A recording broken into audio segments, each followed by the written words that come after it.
교수님한테 뵈면은 꼭 이걸 한번 여쭤보고 싶었는데 저는 그래도 86년도에 대학을 들어갔고 교수님은 77년도에 대학을 들어가셨단 말이에요. 윤석열이가 79년도에 들어갔어요. 근데 이제 여러분들 잘 모르시는데 한인석 교수님은 원래 사법시험도 합격을 하셨었는데 네. 시위 전력 뭐 이런 걸 이유로 면접에서 탈락시킨 그 몇 분 안 되는 역사적 그분 중에 한 분이세요. 그러니까 저는 교수님이 이런 상황에서 여러 가지 생각이 드셨겠다. 제가 뭐 서울법대 내란과라고 너무 자괴감에 빠진 얘기를 했지만 사실 저희가 법대를 다닐 때 과가 2개 있어서 제가 내란과를 굳이 명명을 한 건데 내란과가 있고 진압과가 있는데 진압과가 이렇게 숫자가 적을 줄 몰랐다.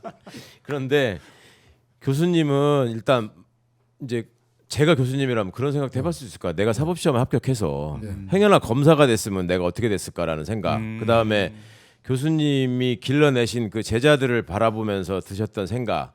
교수님이 사실은 그 전에 조국 장관 재판 과정이나 이런 데서 또 이렇게 증인이라는 걸 출석하시면서도 보셨던 이게 현실이 있잖아요. 네. 저는 또 개인적으로 놀랬던 게 저희 동기들이나 뭐 이런 친구들이 하는 단톡방 같은 게 있잖아요. 그러면 12월 3일 날 이 사태가 벌어지고 나서 거기에다가 그래도 80년대 대학을 다니고 87년도에 국민의힘으로 이게 현행 헌법으로 바뀌는 과정 이런 거 다 경험했단 말이에요. 저희는. 그리고 명색이 법대를 나온 놈들이야. 근데 거기다가 야 세상에 우리가 지금 50 넘어서 이런 꼴을 봐야 되냐라고 하면서 이거는 다 광장으로 나가서 만나자. 그다음에 법대 출신이 이런 짓을 했다는 게 너무 창피하다.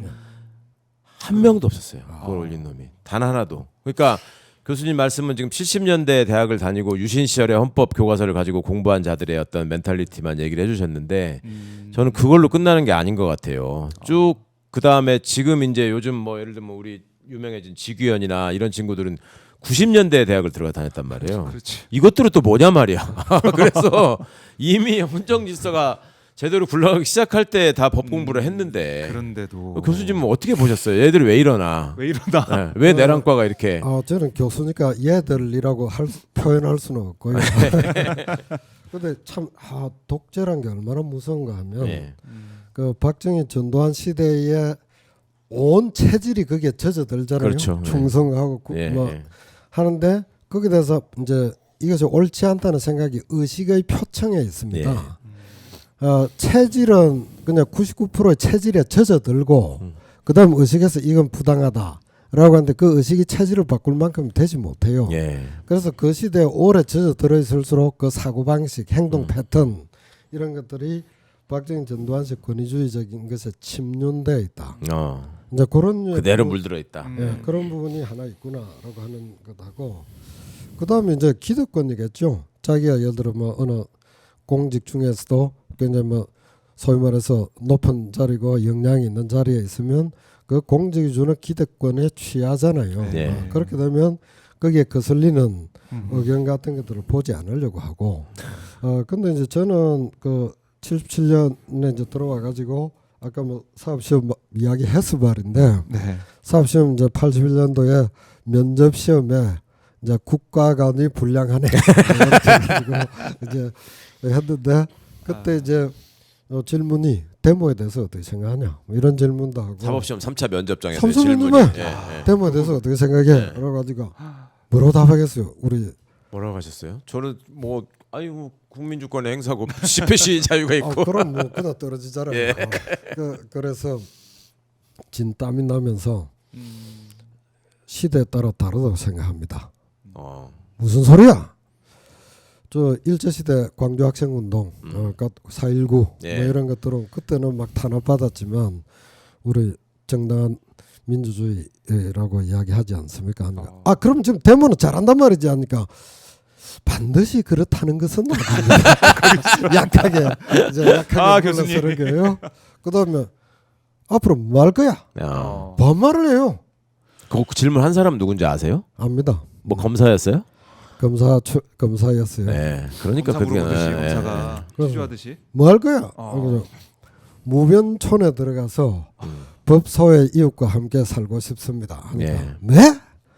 그럼 판검사는 안 한다는 거지. 그래서 아니 제 경험이 부족하니까 판사는 몇 년 필요하겠습니다. 하니까 검사는 끝끝내 안 하겠다 이거지. 그래서 판검사는 선택이니까 판사를 하겠습니다. 이러고 네. 떨어진 거예요. 그때 검사를 하고 싶습니다. 이렇게 해서 바로 되셨을 때. 이 떨어진 게 다행스러운 게 어. 한국의 이제 법조인이나 법학 교수 중에 시민의 입장, 법대 위 혹은 변호사들이 앉는 예. 법대 옆이 아니고 예. 법대 아래 예. 혹은 법대 밖에 음. 밖에서 법을 생각하고 시민의 입장에서 그 어려움, 불편함 이런 것들을 생각하는 접근하는 분들이 굉장히 적어요. 맞습니다. 네. 그래서 저는 그게 체질화가 됐어요. 음. 그래서 늘 아웃사이더 입장 예. 또 아예 법의 호소를 받지 못할 정도의 어려운 위치에 있는 사람의 입장은 뭘까 이렇게 이제 생각을 하고 그래서 이제 그게 이제 제가 생각하는 시민적 법학, 개혁적 네. 법학 요게 이제 고기를 이제 쭉 걸어간 것이죠. 그러니까 교수님은 일관된 그런 어떤 삶의 여정을 보여주셨는데 이제 제가 참 너무너무 아쉬운 거는 제자들은 정작 그런 교수님으로부터 그런 뜻을 이어받지 못했다. 그러니까 이제 저도 법대를 다녀봤지만 대부분의 학생들이 수업용으로 법대를 다닌단 말입니다. 그 갈수록 더 심해지지. 그러니까 80년대에는 그래도 독재 정권 아래에서 무슨 고시 합격해가지고 고위 관료가 되고 사법관이 되고 하는 것을 부끄럽게 생각하는 마음에 좀 그런 거라도 양심의 목소리라도 있었는데 네. 그 뒤로는 무슨 너무너무 당연하게 법대를 선택하고 너무너무 당연하게 고시를 보고 너무너무 당연하게 성적에 연연해하면서 그 뒤에 자기의 삶을 설계하고 그걸 바탕으로 너무너무 당연하게 결혼할 때 팔려가고 뭐 이런 식의 인생을 살아오던 사람들이 지금 대한민국 어떤 그 법조의 주류를 형성하고 있단 말이에요. 그러니까 그게 저희가 학교 다닐 때도 헌법 교과서를 가지고 헌법 시간에 배웠던 게 그냥 헌법의 내용들은 사실은 초등학교 때부터 제일 많이 배우는 게 헌법이잖아요. 그렇죠. 헌법에 나오는 거는 초등학교, 중학교 사회책에 그렇죠. 다 있는 거예요. 그럼요. 그러니까 그렇던데. 법대 들어가서 공부할 적에 처음에 제일 쉬운 게 헌법이야. 근데 정작 대학에서 가르쳐 줘야 될 거는 이 헌법이 어떤 역사적 과정을 통해서 무슨 정신을 담고 어떤 철학적 기반 위에 만들어 와서 예. 어떤 걸 위주로 국가를 질서를 유지하게 하는가. 그리고 법대를 다니던 사람들의 대부분이 공직자가 될 거라면 너네들한테 헌법은 어떤 의미인가. 이런 것들을 배웠으면 참 좋았겠는데 한 번도 그래 본 적이 없거든요. 약간의 약한 반론을 하자면 예. 이제 이 후배고 제자 중에서 예를 들어 이제 변호사들은 뭐 민변도 예. 있고 공익 변호사로서의 그렇죠. 길을 개척하는 것도 있고 그다음에 법원은 힘들지만 우리법 연구회, 네. 국제인권법 연구회 있잖아요. 그걸 가지고 무슨 뭐 그 좌빨 좌파의 뭐 온상. 판사라고 하는데 문영배. 제가 요 책에 예. 우리법 연구회가 진짜 뭔데 국제인권법 연구회가 뭔데 어려운 처지에서 우리의 그 어려운 현실에서 어떤 법을 공부하고 네. 개척해 나가는 것은 굉장히 아름다운 것이다. 라고 이제 변론을 좀 했고. 근데 이제 법원과 국제인권법 연구회는 우리법 연구회 다 그 법원에 정식으로 등록된 네, 연구회입니다. 연구단체고. 정식으로 등록된 연구회가 무슨 불온 비밀 결사체가 아니에요. 네. 그리고 그런데 검찰이 없어요. 예, 전혀. 검찰도 뭔가 연구회도 만들고 뭔가를 해야 되는데 없어요. 그래서 개인이 이제 나오게 됩니다. 네. 임원정, 아. 박은정, 서지현. 서지현, 검사도 네. 있고. 예. 개인, 여성. 아. 네, 그분들 너무 훌륭하다고 생각하는데 다 서울법대 내랄과 출신이 아니라는 공통점이 있어요. 설법대도 있을 텐데 제가 검찰이 그 부분에서 자기 역할을 잘 못한 거죠. 그냥 아. 검찰의 현주소를 고민을 하고 네. 우리가 이래서는 안 된다는 내부의 목소리가 나와야 되는데 네. 검찰권 강화를 위해서는 네. 목소리가 나오지만 네. 우리 검찰이 정말 자성해야 된다. 이걸 누가 썼지 하면 임원정. 딱 보면 이래요. 검찰에서 나온 거.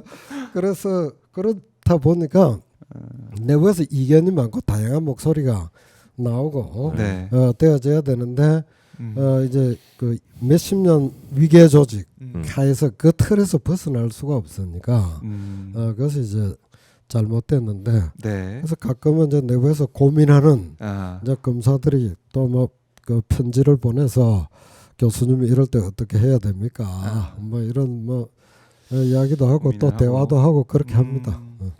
그러니까 지금 보면은 사실 저는 교수님의 페이스북을 보면서도 좀 감명 깊었던 게 뭐냐면은 항상 뭐 풍경 사진도 올리시고 그럼요. 그리고 이번에 파면 결정 난 다음에 올린 글을 봤더니 드디어 경치가 눈에 들어옵니다. 네. 따사로운 봄 향기를 흠뻑 느끼며 느긋하게 심호흡하게 뭐 이렇게 글 올리시면 사진 올리는 게 정말 이 법대 교수님 만나서 저는 생각이 들었어요. 네.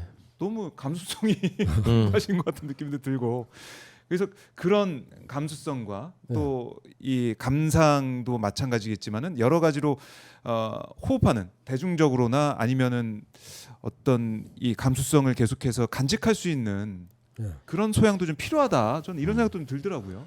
예, 저는 이제 그 자연의 아름다움, 그 빛살과 그 햇살과 그 이제 사물이 만났을 때 서로 즐거워하는 모습. 네.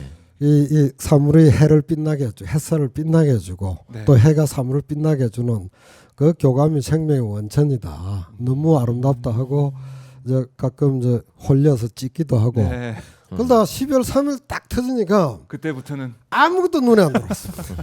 4월 4일 지나니까 그때 이제 그 사이 봄이 왔구나. 맞아요. 그래서 계엄은 겨울, 음. 겨울이고 그다음 이제 탄핵은 봄이다. 네. 이제 요렇게 되고 계엄은 암흑이고 아하. 암흑이고 그다음 이제 그 탄핵은 이제 새로운 빛살로 돌아온다. 계몽이죠. 계몽이란 게 어둠을 깬다는 거거든요. 네. 계모. 계몽되었다가 아니고 계몽은 자기 스스로 깨쳐 나가는 겁니다. 네. 예. 그래서 계몽되었다 이런 말은 흑화되었다. 내가 무슨 다른 무슨 게 홀려서 네. 홀려서 흑화되었다 이렇게 표현하면 될 것 같고 진정한 계몽은 지성 그다음에 지성과 이성의 빛으로 암흑을 물리치고 특히 그 각종 주술을 깨 나가는 걸 계몽이라 그래요. 주술, 그렇죠. 예. 네. 주술 정권, 주술에 사로잡힌 그것을 계몽의 빛으로 인라이트먼트잖아요. 인라이트먼트. 빛으로 예, 깨는 예, 겁니다. 예. 빛으로 암흑을 깨는 걸 계몽이라 하거든요. 그것은 본질적으로 근대적이고 지식적인 작업이에요. 예. 그러니까 전근대적이고 음. 주술 친화적인 저 왕정 체제적인 이런 의식과 요소들을 쫙 물리쳐가는 아름다운 과정이 이번 몇 개월의 과정이었다고 생각합니다. 정말 시적으로 표현을 하시네요. 교수님께서는 와